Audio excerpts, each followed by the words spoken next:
Next portion is long column or a slender column. For long column or slender column are those columns whose slenderness ratio, that is LE by D or LEY by D, is greater than 12, where LEX and LEY by being the effective length with respect to the major axis and minor axis respectively. That is, based on slenderness ratio value, the column can be classified as short column and long column. For long column, slenderness ratio value is greater than 12, and for short column, slenderness ratio value is less than 12. In case of long column, the deflection is very much more, and also in long column, additional moment due to lateral deflection may be developed. This additional moment MA should be added with the external moment. We get the total moment. So we design the long column for the total moment MU. That is, this moment contains the moment due to external load and moment due to additional moment due to lateral deflection. So also, as per IS 456 page number 72, column may be long column may be classified as braced column and unbraced column. In braced column, the ends do not undergo relative displacement. That is, additional supports are given in braced column. In unbraced column, the ends of the column show relative displacement. The total design moment for unbraced column are obtained by adding additional secondary moment to the end moment. That is, in case of unbraced column, no additional supports are given. If the M1 and M2 are the moments acting in opposite direction, then the long column will bend in single curvature. If the moment acting in same direction, then the column will bend as a double curvature. That is, if the moment M1 will act like this and M2 will act like this, that is same direction, both in clockwise direction, then the curvature is like this. This is known as double curvature. When the moment is acting along opposite direction, that is M1 is like this and M2 will be like this, then it will bend in single curvature. That is, M1 in anti-clockwise direction and M2 is in anti-clockwise direction, then the curvature is single curvature.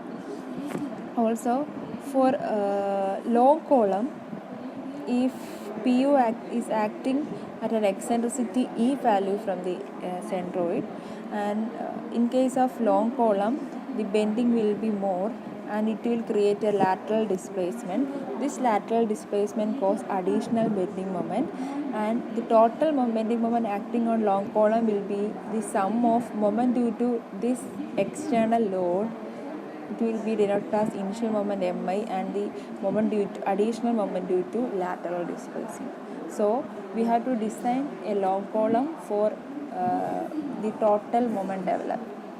Next is the design procedure for long column. First step is check the slenderness ratio value. That is, we check whether the column is a short column or long column.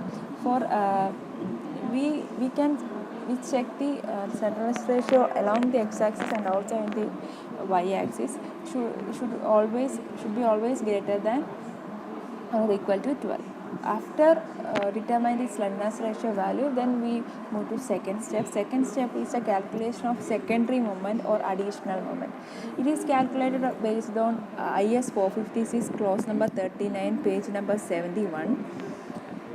As per IS 456 page number 71, the additional moment MUX and MUY shall be calculated by the following formula.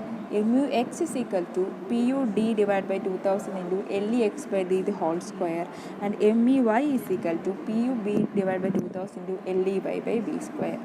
So first of all we have to calculate the value of additional moment, but the IS 456 says, and also another clause for the actual calculation of actual value of additional bending moment.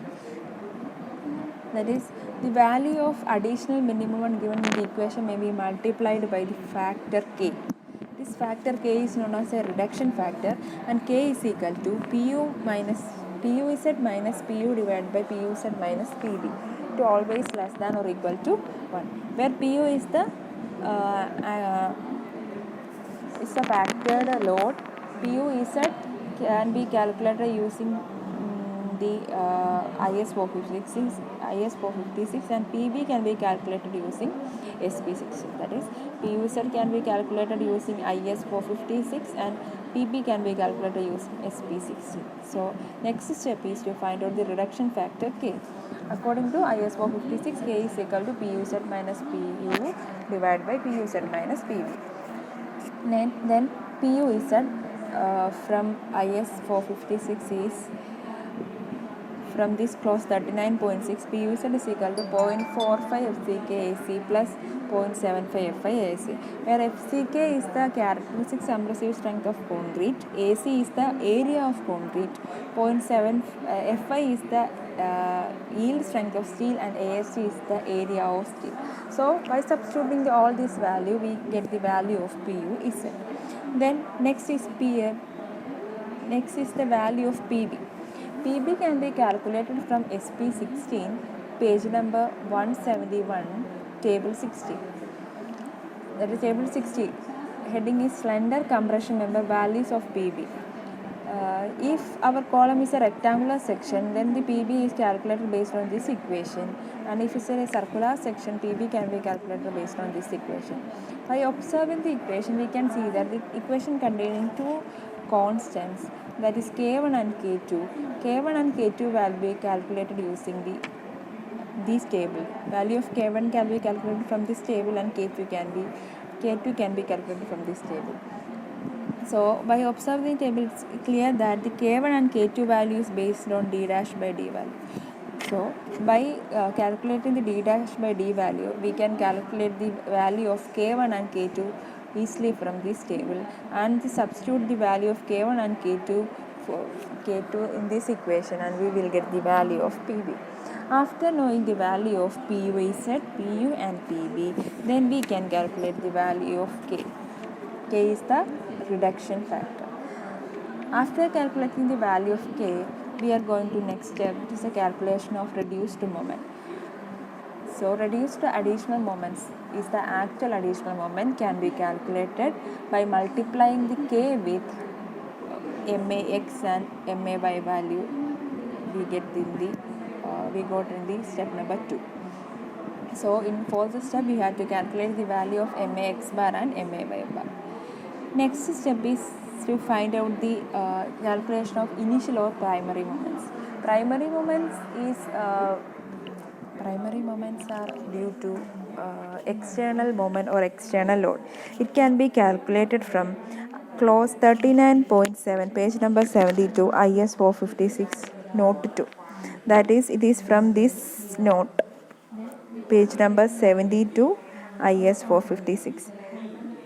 That is, in case of a braced column without any transverse load occurring in its height, the additional moment shall be added to initial moment equal to sum of 0.4 mu1 plus 0.6 mu2, where there mu1 is the larger end moment and mu2 is the larger end moment and mu1 is the smaller end moment.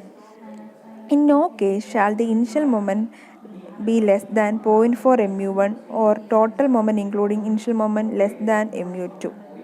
So in next step, we find out the value of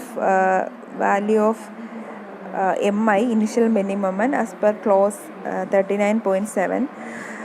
From 39.7, it's clear that for a single curvature braced column, initial moment calculated using MI is equal to 0.6 mu2 plus 0.4 mu1, where mu2 is the larger end moment and mu1 is the smaller end moment. It will be checked for the equation 0.4 mu2. And in case of a double curvature unbraced column, MI should be 0.6 mu2 minus 0.4 mu1, should not less than 0.4 mu2. So First of all, we calculate the mi from this equation and check it with another value, that is mi value with respect to the eccentricity. That is mi calculated based on IS 456 clause 39.7 and also mi calculated based on eccentricity, that is mi is equal to pu into E. The larger of these two values will be taken for the calculation, that is the larger of these two values taken as actual mi. So in next step we have to find out the total bending moment. Total bending moment is equal to additional bending moment plus initial bending moment. After calculating the bending moment, we design the column based on SP16 chart by calculating the factors pu by FCK BD or pu by FCK D square or mu by FCK BD or mu by FCK BD FCK DQ. We design the longitudinal reinforcement and lateral reinforcement according to IS 456 and SP16. The difference is that calculation of this total moment. All other steps are similar to design of short column. So we moving to a problem.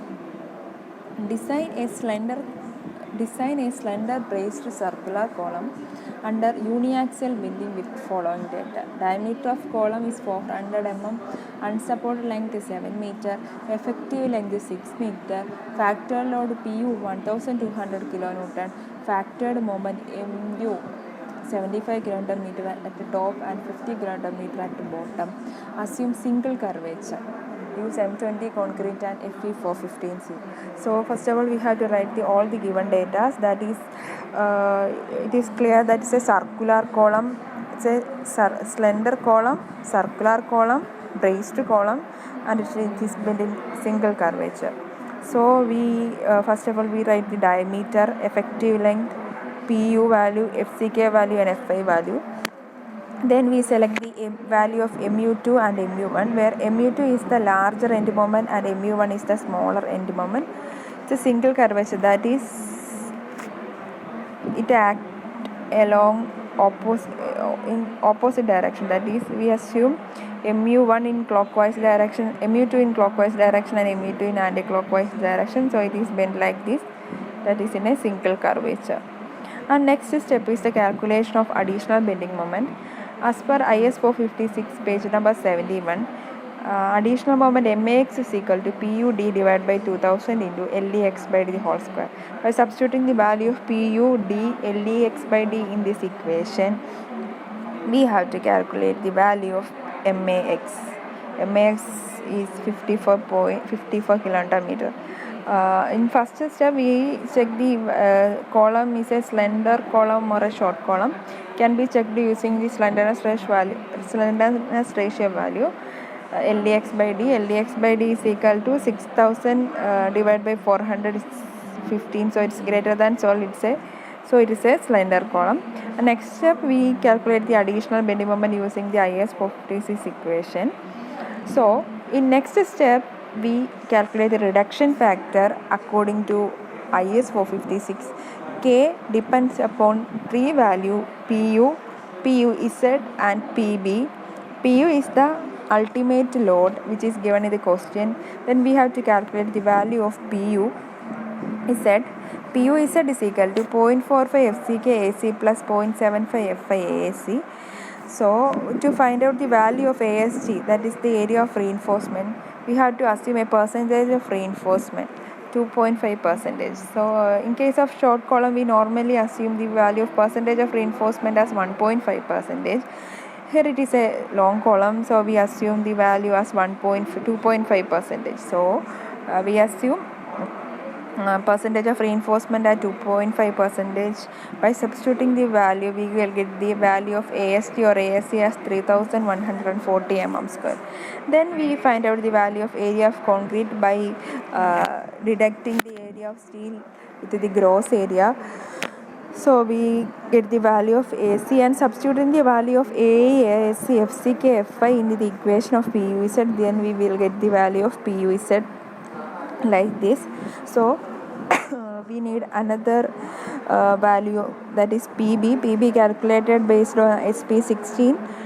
D dash by D value, it is a circular column, so we take this equation. So K1 and K2 value is taken from the SP16. That is, for a circular column we use this equation, and here cover is we assume a cover of 40 mm and diameter is 400 mm. So D dash by D value is 0.1.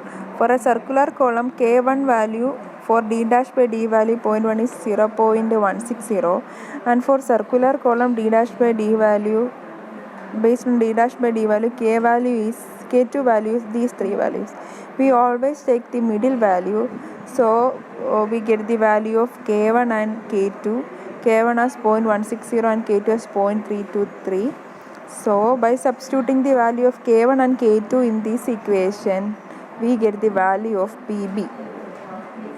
After knowing the value of PU is Z, and PB, we calculate the value of K. It has 0.611, so it is less than 1, so it is safe. Then by after finding the value of K, we have to move into the calculation of actual additional moment. Actual additional moment is equal to K into this factor K into the additional moment calculated in step number 2. So we get it as 32.99 kilonewton meter. Next is calculation of initial moment. As per IS 456, page number 72, note number 2, MI is equal to for uniaxial bending braced column, MI is equal to 0.6 mu2 plus 0.61 mu1. So by substituting the value of mu1 and mu2, we will get the value of 65 kilonewton meter, and it will check with the value of 0.4 mu2, it is 30 kilonewton meter, so it is safe. Then first value of M1 is like this, and second value of MI calculated as PU into E, where PU is the factored on I is the eccentricity. Eccentricity is calculated by the equation LE by 500 plus D by 30, and all the LE and D values are known. Then after substituting the LE and D value, we will get the value of E as 25.33, and substituting this in the equation, and we will get the value MI value as 30.39. So by using first equation, we get the MI value as 65 kilonewton meter, and second equation we get the value of 30.39. So we select the larger value from these two values. So we select the MI value as 65 into 10 raised to 6 Newton mm. So next is the total moment. Total moment is equal to additional moment plus initial moment, which is equal to 97.99 kilonewton meter. So other step is similar to short design of short column. Next is we going to the calculation of reinforcement. First of all, we find out the D dash by D value, which is equal to 40 by 400. We get it as 0.1, and it's a circular column. So we from the chart number 56, page number 141, SP16, PU by FCK D square value and mu by FCK D cube value are calculated, and we interpolate it to P and interpolate and find out the value of P by FCK. So by substituting the value, we get the value of P as 2.4. We assume the value of 2.5 is less than is greater than the value, so it's safe. Then we find out the value of AST and assume a diameter of bar and find the number of bars. So longitudinal bar is 10 numbers of bars at 200 mm center to center. Next is lateral dice. Lateral dice is taken from these two values, and larger will be taken, and spacing is taken from this equation, and smallest will be taken. And by getting the lateral and longitudinal reinforcement, detailing can be done with 10 numbers of 20 mm diameter main bar and 6 mm dia 300 mm center to center spacing lateral dice.